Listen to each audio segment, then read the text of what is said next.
In the first place, it is a sacrilege for any Oba, any chief to be competing for Alaafin.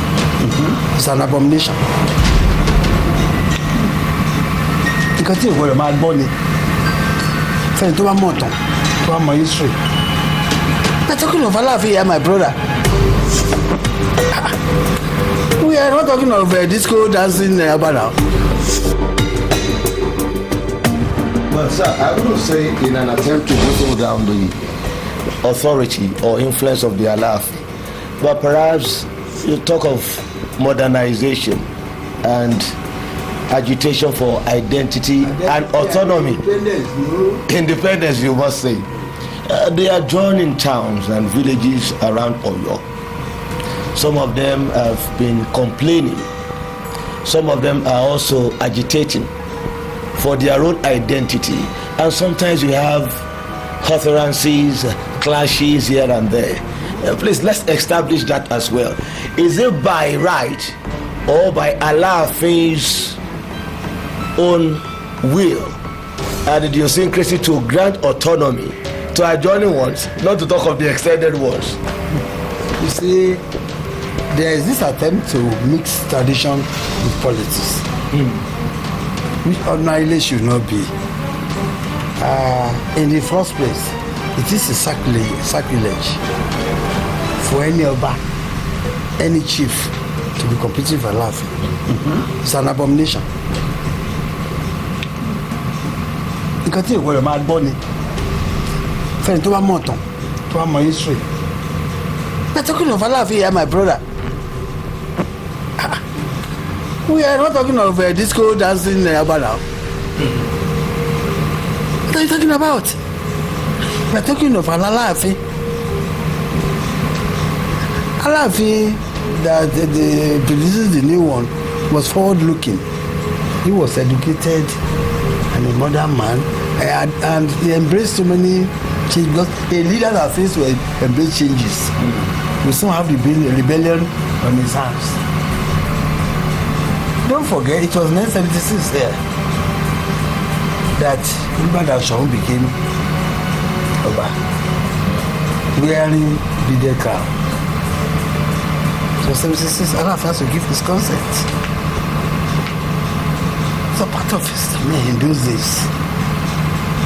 But by Alaafin's free will. I said consent. At embrace that, we have the word consent means it's all embracing. So the Ààrẹ Ọ̀nà Kakanfò, the one that rebelled in Ilorin, subsequent Ààrẹ didn't follow suit. Ààrẹ Latusa from Ilora was Ààrẹ Ọ̀nà Kakanfò, was there in Ibadan. He governed Ibadan. Who made him Ààrẹ? It was Alaafin. Can't you just oppose that and see the Ààrẹ Latusa tó máa ń pariwo? He is from Ilora. And adjoining town by the side of Oyo.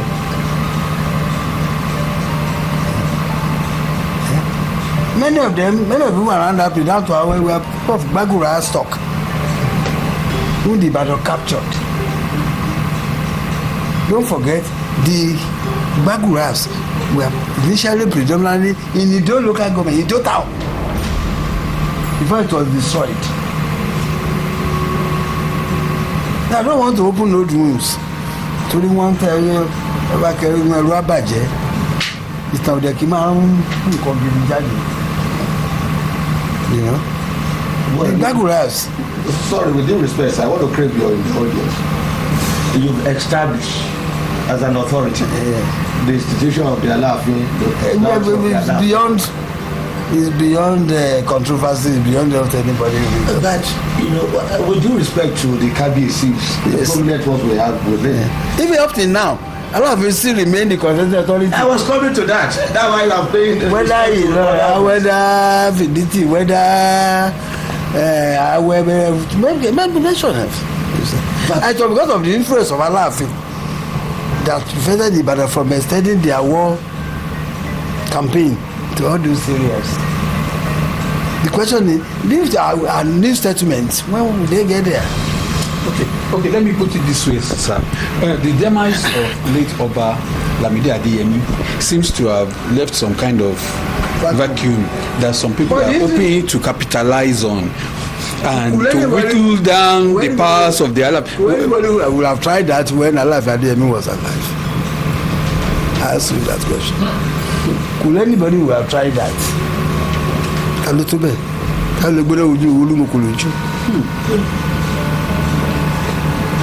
But because of modernity, and that was why I say we must be very careful in mixing politics with tradition.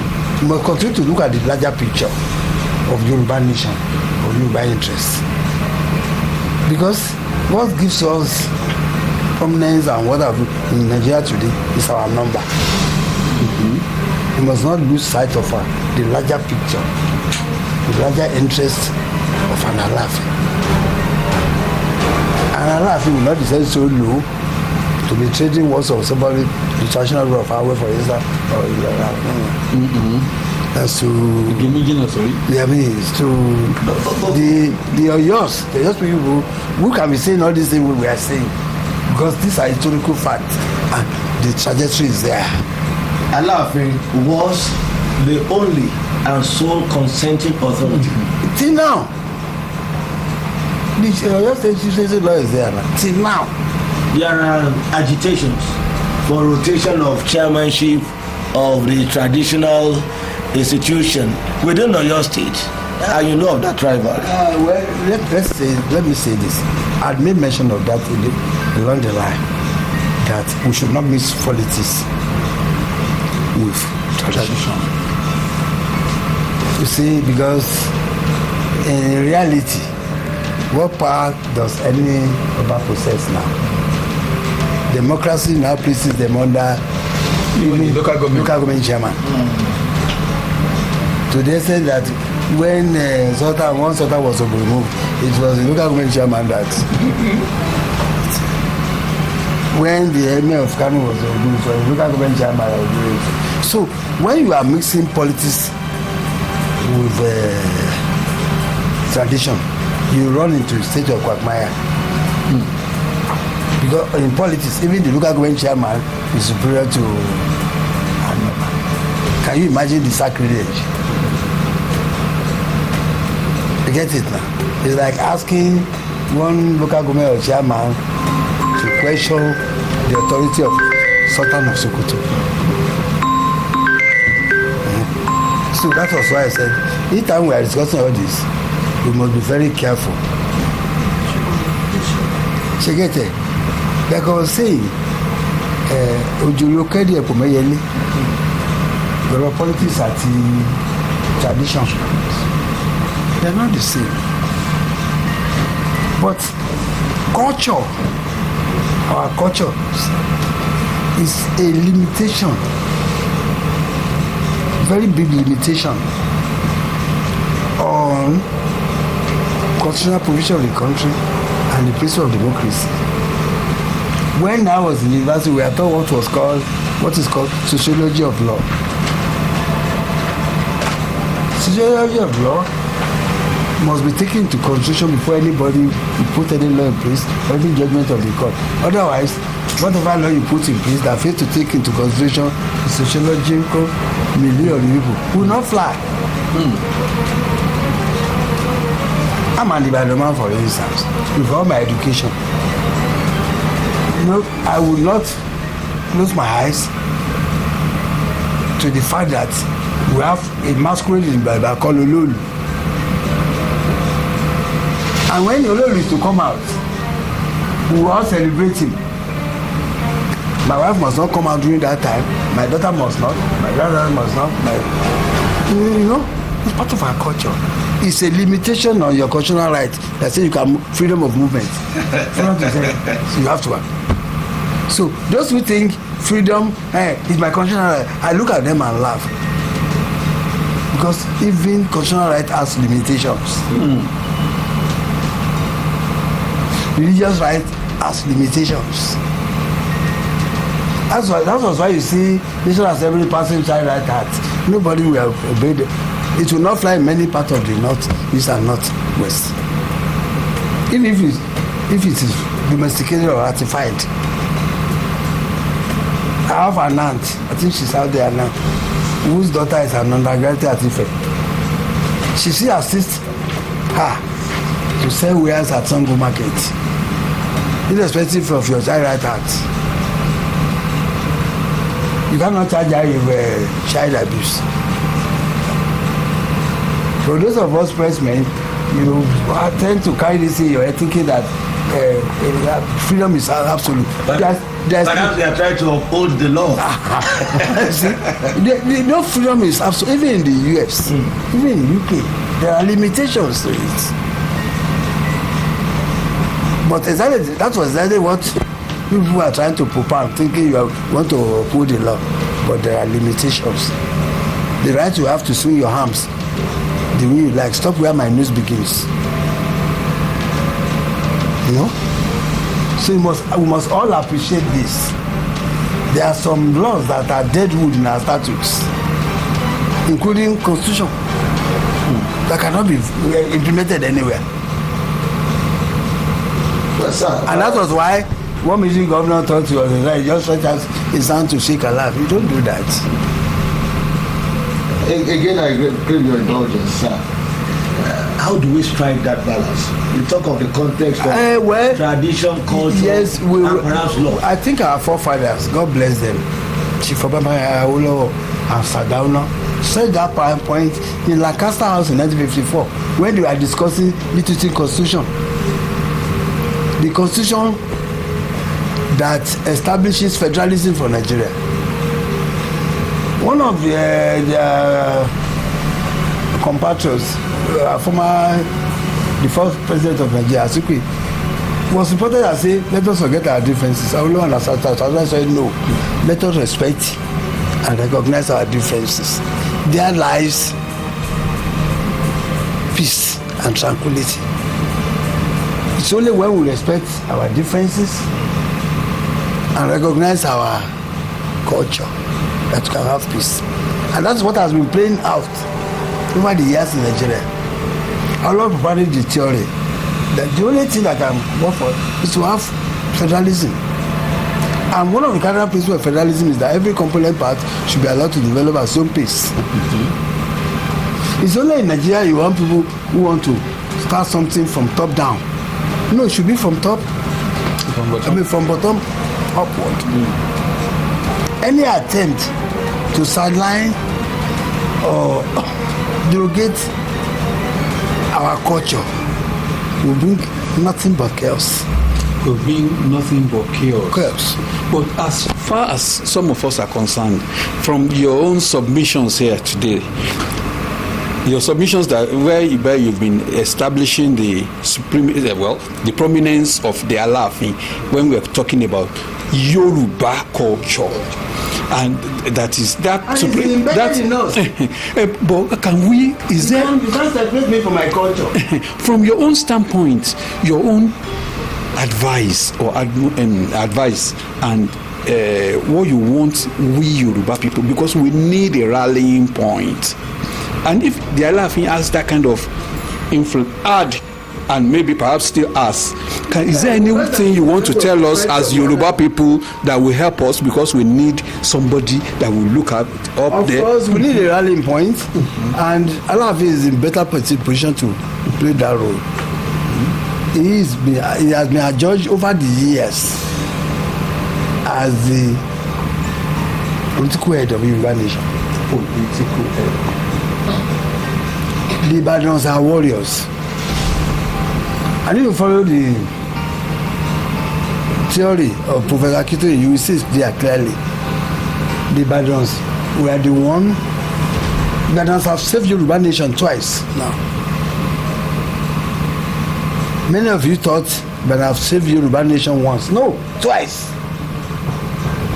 The first was the Jalumi War of 1803-1804 against the Fulanis. If the Ibadans have not played their role, most of the people parading themselves are Obas today. would have been emirs. Has happened to the people of Ilorin. Because Afanja that allowed the Fulani to come in was eventually killed himself. And of course, Ilorin was turned into an emirate. That would have been the portion of many of these Yoruba towns today. But we have another who can play that role. And that is why in Yoruba land today, anybody that tries to derogate our culture is seen as a traitor. You get it now? The Jebu Egbas, we are the paracouriers of Yoruba nation. They are the money bags. They are the traders. And it's still today, they are in commerce. They are in industries. They are industrialists. They are there. But the Oyos spreading from Share in Kwara, from Jeba down to Ota, Oyolo Oyojeni. We must appreciate this. We still have some Oyos elements, even in Ekiti land today, in Ikere. That's why you have 2 Obas there. No, we don't know this. The second time when Ibadan saved Yoruba nation was in 1951. Asukwe would have been premier. Professor. You and I would have been educated if Aloha didn't become premier. But Ibadans on their own, they are mostly NCNC then. They had to cross over the following that morning when government was reformed and join action group. The Achilles of this world, the Achilles, the Aboderins, the Essence, the Achilles, the faculties became action groupers overnight. So for the uninitiated and the ignorance who have been saying that Aulaw started traveling, Aulaw had no hand in it. It was the struggle and the decision of the IPP, the Ibadan People's Party, that joined action group. And suddenly Aulaw became the premier. That saved Yoruba nation.